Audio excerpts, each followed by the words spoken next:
আমি নিশ্চিতভাবে বিশ্বাস করি নির্বাচনের আগে অবশ্যই বিচার হবে। আপনাদের সবার জুলাইয়ের একটা স্লোগানের কথা মনে আছে নিশ্চয়ই।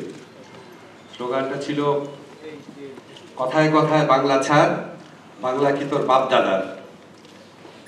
এই দেশ, এই আমার দেশ, এই দেশ বাংলাদেশ। তা আমি যখন জুলাইয়ের কথা বেশি করে মনে পড়ে যখন এইসব স্লোগান দেখি, যখন চোখের সামনে ভেসে ওঠে, আপনাদের মনে আছে আপন ছোট ভাইয়ের লাশ নিয়ে দুইটা বোন মিছিল করছে, এপিসি থেকে আমাদের ইয়ামিনের লাশটা ফেলে দিচ্ছে, তখনও মারা যায়নি, সে ফুটপাত নিয়ে টানা হেঁচড়া করছে। একটা বাবা রাস্তার মধ্যে যারা চিৎকার করছে যে আমি নামলাম, সব বাবা নেমে আসে। একটা মা পানি ডিস্ট্রিবিউট করছে। মাদ্রাসার ছেলেরা যুদ্ধ করছে। আমাদের যারা রিক্সা চালান তারা যুদ্ধ করছে, তারা রিক্সার গদির উপর দাঁড়িয়ে স্লোগান দিচ্ছে। আমার মনে হয় না বাংলাদেশের জীবনে কোনোদিন এত মহাকাব্যিক কোনো ঘটনা ঘটেছে। এত বড় যে জুলাই, সেটা কোনোদিনও সেটা বিস্তৃত হবে না, এটা আমার দৃঢ় বিশ্বাস। এবং বাংলাদেশের জুলাই কখনো ব্যাহত হবে না, এটাও আমার দৃঢ় বিশ্বাস। আমি জানি, ধরেন আপনাদের জায়গা যখন আমি ছিলাম, সরকারের দায়িত্ব পালন করতে পারতাম না, সব কথা আমি বলতে পারতাম। আমরা সব কথা বলতে পারি না, কিন্তু আপনাদেরকে একটা জিনিস বলি, আমাদের আসলে খুব বেশি হতাশ হওয়ার কারণ নাই।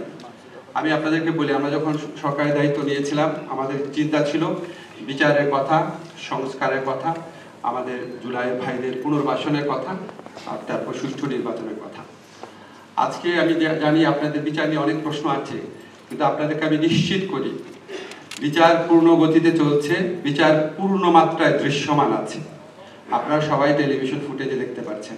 এখন ধরেন আমি আইন মন্ত্রণালয়ের দায়িত্বে আছি, আমি যদি বলি এই মাসের মধ্যে বিচার হয়ে যাবে, আমি জানি ভিতরে তো আমি জানি, আমার টিমের প্রস্তুতি তো আমি জানি, এটাকে আমার জন্য শোভনীয় হবে? আমাদের তো বিচারটা গ্রহণযোগ্য করতে হবে, আমাদের বিচারটা প্রচণ্ডভাবে গ্রহণযোগ্য করতে হবে।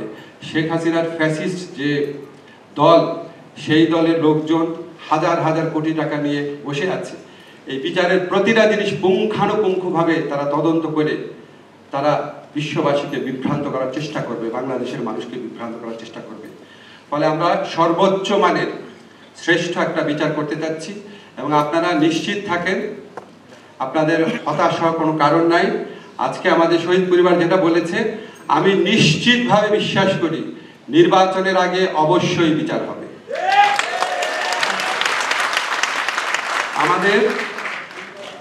আমাদের যে সংস্কারের কথা আছে, দেখবেন আমরা নিজেরা হতাশা ব্যক্ত করি, কিন্তু আপনারা নিজেরা চিন্তা করে দেখেন তো, এখন পর্যন্ত যে এই ব্যাপারগুলোতে ঐক্যমত প্রতিষ্ঠিত হয়েছে, সেটা হচ্ছে সংসদীয় কমিটির নেতা থাকবেন বিরোধী দল থেকে,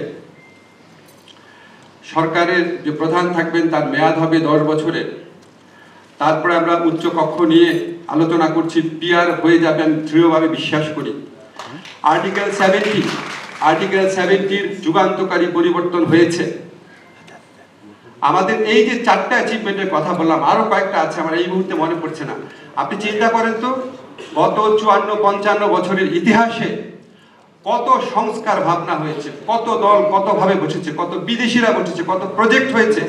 কোনোদিন এই 4টা ক্ষেত্রে অ্যাচিভমেন্ট হয়েছে? আমি মনে করি এটার পাশাপাশি পিআর, উচ্চকক্ষে পিআর, এটার পাশাপাশি যখন আমাদের কনস্টিটিউশনাল কমিশন হবে, যে আমরা নির্বাচন কমিশন, আমরা পাবলিক সার্ভিস কমিশন, আমরা এই ধরনের কয়েকটা নিয়োগ হবে সাংবিধানিক কমিশনের মাধ্যমে, আমি মনে করি ইনশাআল্লাহ এগুলি হবে, এবং এর ফলে বাংলাদেশের চেহারা আমরা যতটা আশা করি ততটা না হোক অনেকটাই পরিবর্তিত হবে, যেটা আগে কখনো হয় নাই। আমাদের অনেকের হতাশা আছে, আমাদের যারা শহীদ পরিবার আছে, যারা আহত আছে, ওনাদের পুনর্বাসন নিয়ে। এটা একটা মানে আমার কাছে মাঝে মাঝে মনে হয় ওনাদের পুনর্বাসন শব্দটাও বোধহয় অ্যাপ্রোপ্রিয়েট না। যেই স্যাক্রিফাইস ওনারা করেছে, কোটি কোটি টাকার অনুদান, 10-12 জনকে চাকরি দিয়েও কোনোদিন আমরা তাদের ঋণ শোধ করতে পারবো না। কিন্তু একটা জাতির নিজের কাছে একটা বিবেক বোধ থাকে, একটা মনে হয় একটা কৃতজ্ঞতা বোধ থাকে, সেখান থেকেও এখন পর্যন্ত যেটুকু হয়েছে আপনারা খেয়াল করে দেখেন, আমরা অ্যাটলিস্ট 95%কে আইডেন্টিফাই করতে পেরেছি, তালিকাভুক্ত করতে পেরেছি।